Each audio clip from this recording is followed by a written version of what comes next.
Hi guys, it's your girl Zave, and I'm back with another one. And today we're checking out the Ricky Gervais show, season 1, episode 1, Space Monkey. Now it's my first time watching, so I'm excited for this one. So if you're new to my channel, it's your first time here, come on in, right back with a smile on your face, and enjoy. To all my regular schmeglers, day one, city pie, city boots, come on in, right back. Put a smile on your face and enjoy. Don't forget to do what? Hit the like on this one and let me know your thoughts in the comment section if you'd like this video and you'd like me to do more. All right, so we're going to get into this one. Like I said, I've never seen any of Ricky Gervais show before, so I hope this is exciting. Let's get into this video now. HBO Entertainment presents. Okay, real life. For the past few years, Ricky Gervais, Stephen Merchant, and Carl Pilkington have been meeting regularly for a series of pointless conversations. This is one of them. Pointless conversation, okay? Hello and welcome to the Ricky Gervais Show with me, Ricky Gervais, Stephen Merchant, hello, and the little round-headed buffoon that is Carl Pilkington.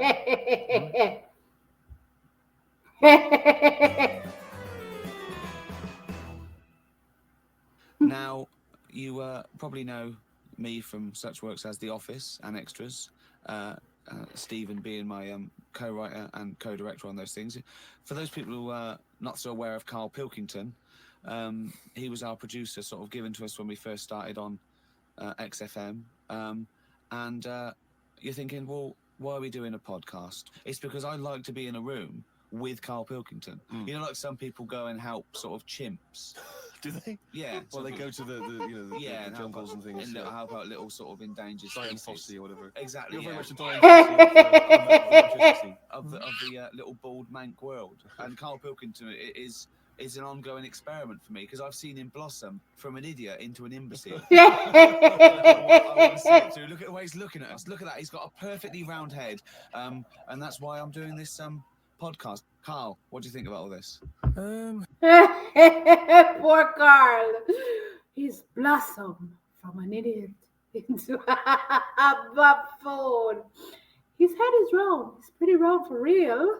This is going to be good. I feel it. It's just, I mean, we are living in that sort of era now, aren't we? Like, you need to be able to listen to stuff on demand when you want it and stuff. I know you're not a fan of the iPod in general, are you? Or any of the MP3 things? You're concerned? I'm warming to it, but this is what's amazing about Carl. Even though he's talking about things like MP3 players, computers, iPods, he sounds like he was found in a glacier and thawed out. Do you know what I mean? He sort of taught to speak. We're a couple of high school guys who found him, and we're trying to ingratiate him in the gang, trying to pass him off as someone from the bottom down. No. But my thing with iPods is, now, do we need them? Do you know what I mean? We're living in that era now where we have invented most of the stuff that we need, and now we're just messing about.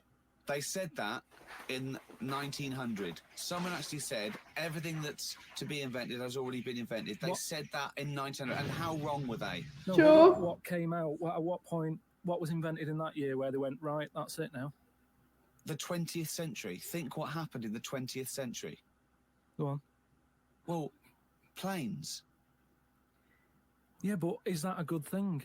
Oh. Planes and that. Do you need a plane, really? Wouldn't it have been better if we all stuck where we should be instead of travelling about? War. Well, look, war's happening, isn't it? Because everyone's saying, well, now we can fly, we'll go over there. So there were no wars prior to the invention of the airplane? Not like there is today. Right. But what I'm saying is, the more the world's got smaller on it. Everyone's saying that, right? Yeah. You know, the way I was saying to you the other day, you know, we now go to places where we shouldn't go. People go on holiday to places where you've got to have an injection before you go there. Yeah. Forget it then. That's a warning. Don't go there. I'm with you on that. I don't want to enter a country where I have to have an injection to stop me from dying while I'm in that country. Right, I totally agree with you on that. So what happened is they invented a plane and it's like, oh, let's go on holiday. And then they go, oh, die now. Oh, well, you've got to invent something. Let's invent an injection. And then it's like, right, well, what else do we need to go to that place? There's a lot of faffing. Faffing. So what I'm saying is, Is that a place? A lot of faffing. What I'm saying is, Steve's travelled more than I have. You've been to like dangerous places. I've been to places where you need injections, yeah. Yeah, but why? Because To it's explore. fascinating, isn't it? You know, do you not believe in that idea of travel broadens the mind? You know, it makes you experience other ways of life, other ways of thinking. It just enriches you as a human being. That's the whole reason people go traveling. But since the invention of the telly, you don't have to go that far to see it. So there you go then. The telly was the 20th century, wasn't it? Yeah, it's pretty good. So where Some would good you stuff. where would you stop then? You'd stop making stuff now? Stop inventing stuff right now? If we're going to invent something, right, forget like the traditional way of people having kids, right? The way they, have it away in that. You know, the little What do you kids. mean? What do you mean? No, like the way that, we have kids and stuff. If it'd be good if what happened was to control it is if man and woman, right, they're born and that, they enjoy their life, they learn a lot, they live to be about 78, I think, by that point. So specific. No. Yeah. But by 78, I reckon you've sort of got to that point where you go, do you know what? I've done everything I'm going to do. If you haven't bungee jumped by the time you're 78, you're not going to do it. You know what I mean? So it's kind of like Your hips come off. you've done it all now. Yeah. And then you die, right? So say if everyone had that, they live to be 78. But then just as you die, you have a little baby inside you. And as you die, your life carries on. Sorry, How is this happening? Sorry, are you mental? No, but don't you think... I mean, what? I've never heard such drivel. You're saying that, but if Newton said it, you'd go, interesting. That's what I mean. The point is, Carl, he never would. No, He'd what? never say it. That's the point. If you never say it, I don't understand what you're talking about there. What? How was it? How is there a little baby in a 78-year-old? No, what I'm saying is it's like an apple where the apple grows and it's got its little baby pips in it, and the apple goes and the seeds are planted and a new one's born. But that's what happens. But that is what reproduction is. Yeah, but I'm saying babies aren't being born left, right, and centre. It's controlled so that as someone dies, someone's born. But Carl, stop. Whose responsibility is Look, this? if you don't want to do it, we won't do it. But I'm Is it just supposed to be nature? Has nature got to develop humans so that we act that way? We live that way? Or is this a scientific experiment? He said to you then, he said, look, if you don't want to do it, we don't need to do it. Like, if you're up for it, we'll sort it out. Yeah. We can do that. We'll have a wit round so we can do the research. I just think... Listen, Carl, you know what? They don't work to himself, people. Carl said, listen, we control the amount of baby that come in this world. So who's going to take care of the baby, Carl? That's my question. I thought I came over at 78. I'm out. A baby born. Who's going to take care of that baby? Who? My man said, look, the TV was the best invention. You see everywhere.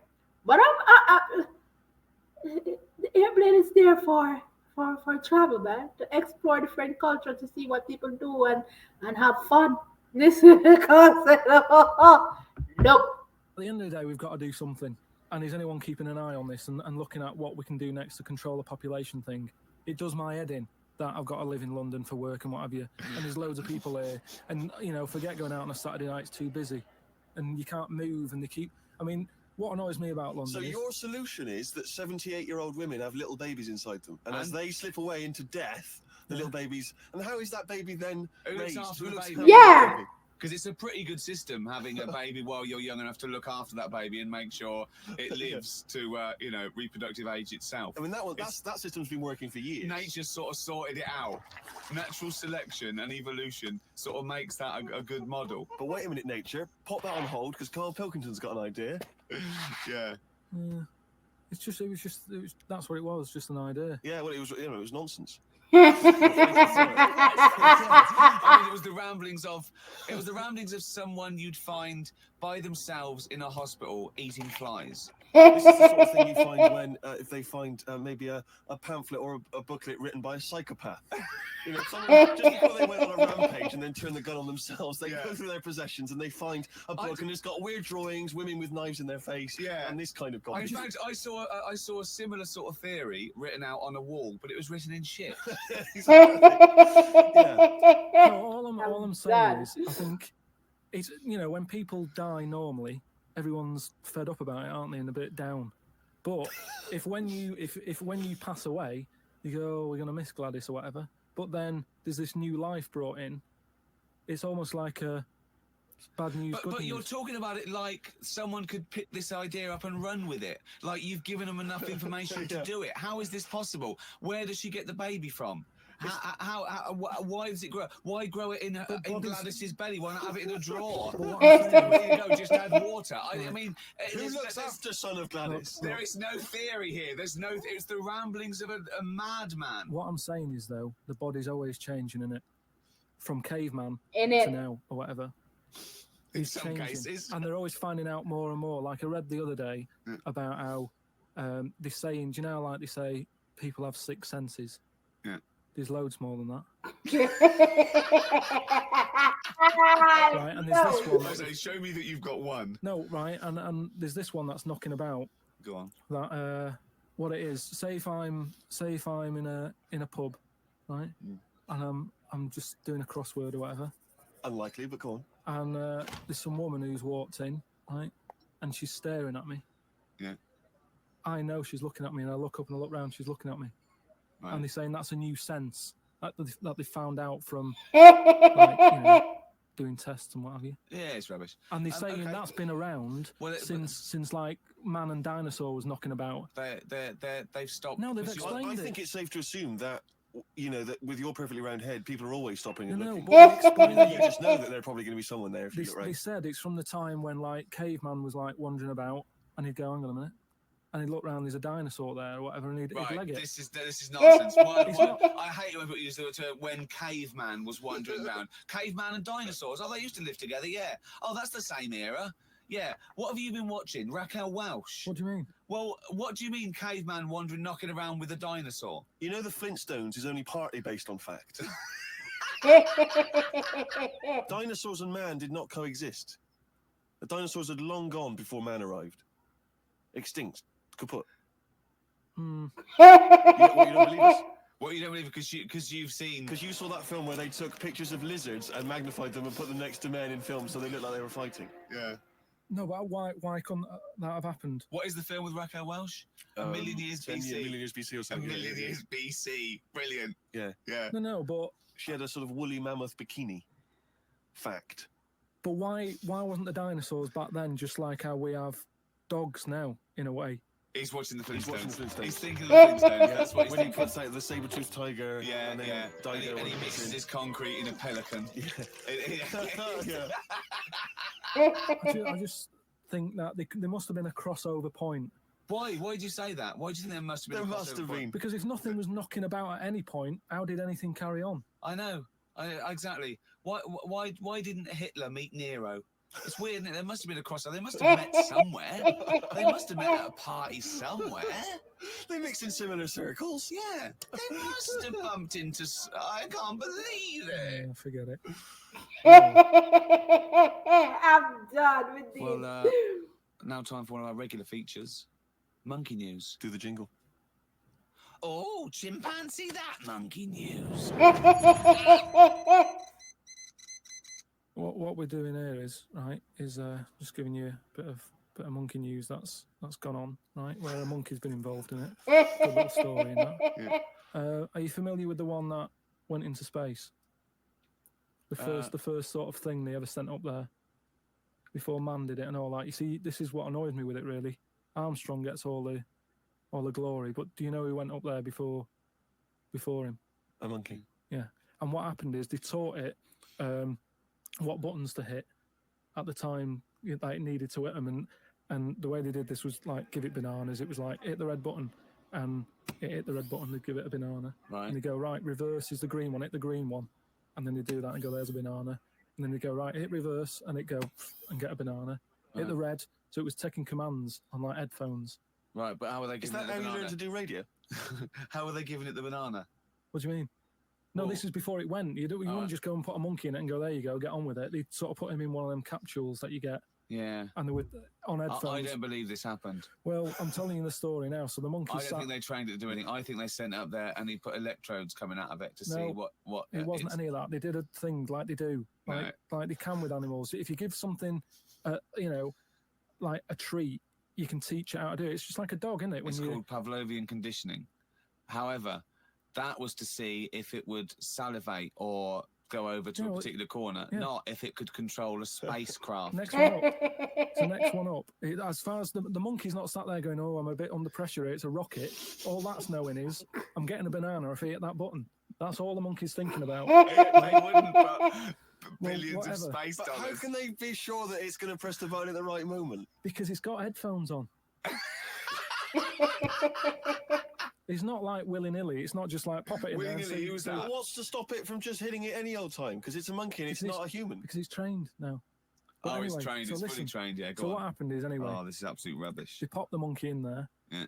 He's got his headphones on. They're going, right, hit the green one. And I think there's something there that a little banana comes out to keep the same... No, you're making this up. I'm not. It's the same... There's no way that they made a spacecraft that had a banana dispenser. Right, There's no way in this world that they made a spacecraft that could go into outer space, right?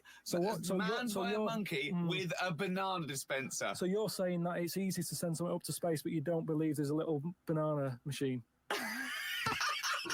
Right, okay, so it comes to the launch day. Monkeys sat in there. Everyone's ready. Bananas are stocked up and all the rest of it. They go, right, hit the green button.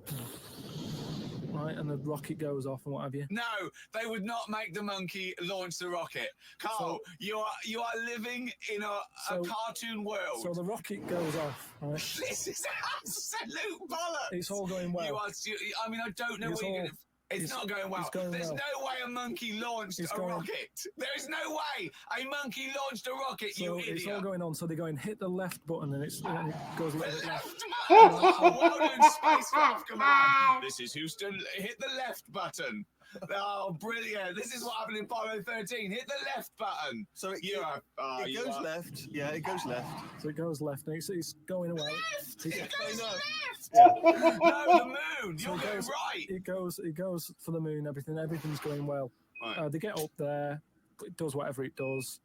It reverse. It comes back. Right.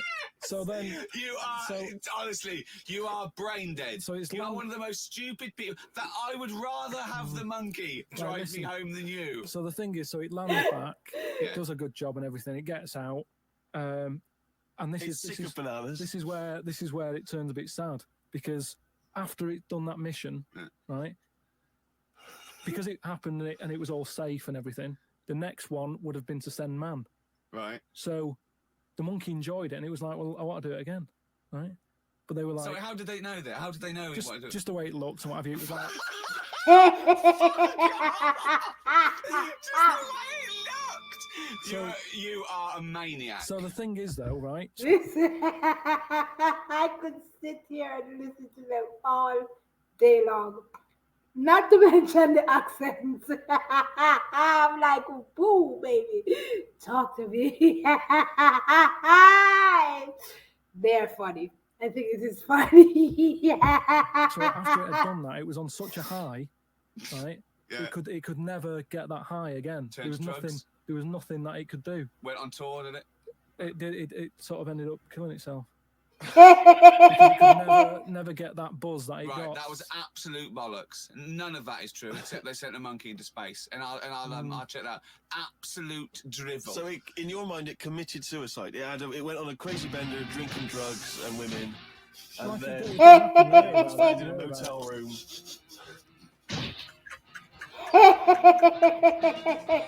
I'm done. I met Derek Akora the other week. Oh yeah, right. Now, who's he? Which one's he? Is he a medium? He can contact the dead. Is that right? He just chats to him and that, passes messages on. Nice of him. So I said, "Oh, tell us something a bit weird and that." So he said, "What do you want to know?" I said, "Just something weird." So he goes, "All right then."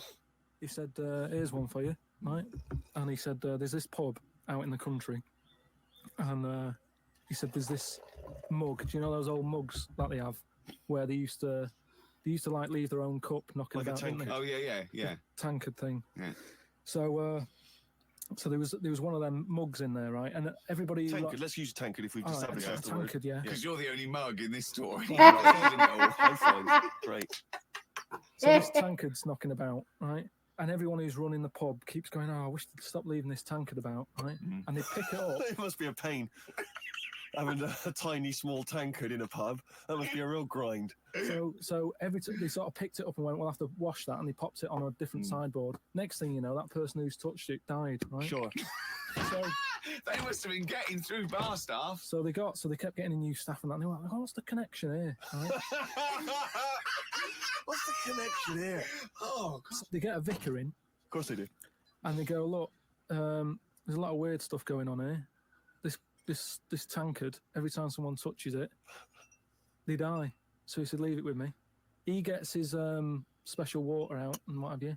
He comes round, does a little prayer, sprinkles it. He goes, "Right, not a problem, don't worry about it." He picks it up, chucks it in the bin. Guess what? He's dead. Dies in a crash on the road. But Carl, you're telling me this like it's fact, and I'm meant to go, "That's amazing." Cora, he told me. Carl, I have no opinion of that story other than I'm pretty sure there was absolutely no connection between touching the tankard and him dying. That's all I'm sure It's of. not just him, though, is it?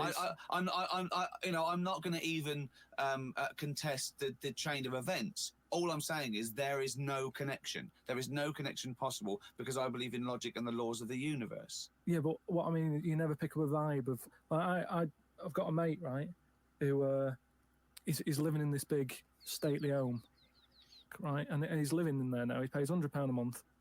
There's about 80 rooms, and it's this big stately house and what have you. And I went down there. He said, "Oh, come down and have a look," right? And from outside, you go, "Oh, this is brilliant. It's like something out of, like the Man of Born or something." You go, "This is impressive." But then when you get in, it's like it's a wreck.